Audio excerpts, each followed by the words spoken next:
Santíssima Trindade. Você já ouviu esse termo por aí?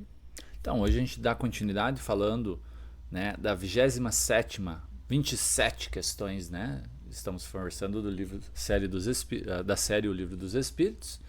E nessa 27ª questão, Allan Kardec pergunta sobre esse assunto, mas de uma maneira diferente, né? Os espíritos vão falar dessa Santíssima Trindade. Olha a pergunta. Haveria sim, né? A gente está falando de espírito ainda, tá? Haveria sim dois elementos gerais no universo? A matéria e o espírito? E os espíritos respondem que sim. E acima de tudo, Deus, o Criador, o Pai de todas as coisas. Esses três elementos, olha só, constituem o princípio de tudo que existe, a Trindade universal. Né? Eu até comentei a Santíssima Trindade, porque é utilizado em outras religiões, né? Mas a gente vê no Espiritismo, conhece como Trindade universal, né? A tríade. Né? Mas ao elemento material é preciso juntar o fluido universal, que desempenha o papel de intermediário entre o espírito e a matéria propriamente dita, muito grosseira para que o espírito possa exercer alguma ação sobre ela. Embora, sob certo ponto de vista, se possa classificar o fluido universal como um elemento material, ele se distingue deste por propriedades especiais.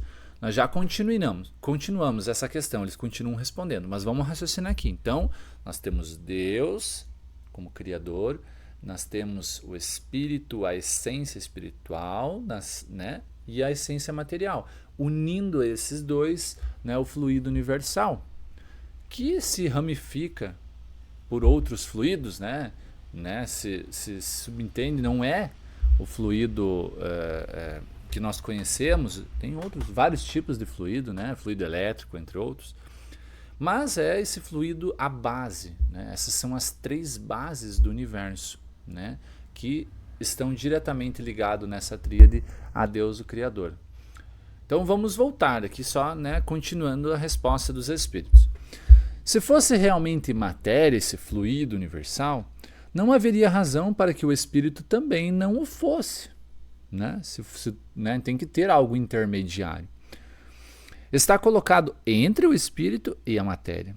É fluido. Como a matéria é matéria e suscetível pelas suas inúmeras combinações com esta, e sob a ação do espírito de produzir a infinita variedade das coisas de que não conheceis senão uma ínfima parte. Né? Presta atenção. A modificação pelo espírito, né? O espírito, a essência, o ser, ao longo da sua evolução, utiliza-se do fluido universal para modificar a matéria. Compreende? E assim vai surgindo as ramificações da matéria, a essência, os elementos. Esse fluido universal, ou primitivo, ou elementar, como queira, eles citam vários nomes, né? Sendo o agente de que o espírito se utiliza, é o princípio sem o qual a matéria estaria em perpétuo estado de divisão e jamais adquiriria as propriedades que a gravidade lhe dá. Aqui nós entramos um pouco mais aprofundado no ramo da física. Eu não sou formado em física, mas eu gosto de estudar um pouquinho sobre isso. E aqui a gente percebe que logo a ciência vai descobrir essa questão. Porque se não fosse o fluido universal, segundo os espíritos, a matéria estaria num processo contínuo e perpétuo de divisão. Então, é um sinal de que este elemento, este fluido, é responsável pela coesão, pela junção, né, pela manutenção da matéria.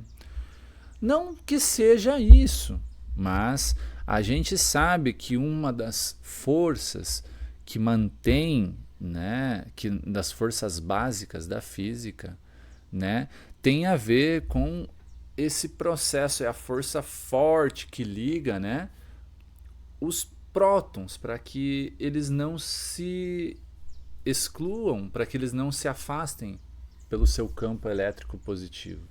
né? Inclusive é utilizado dessa maneira que surgem as bombas atômicas. Então aqui nós temos um parênteses para a gente prestar atenção e abrir precedentes aí para estudos, né? Essa última fala dos espíritos. Beleza, gente? Próxima questão fica talvez um pouco mais fácil ali de compreender, mas resumindo, Deus, Espírito, matéria, entre eles este fluido universal, né? Que é moldado, utilizado como um elemento pelo Espírito, para modificar a matéria. Beleza, gente? Só ficar claro aqui que nós não modificamos, né, como encarnados, literalmente o fluido universal, as suas ramificações, né, os outros fluidos, né?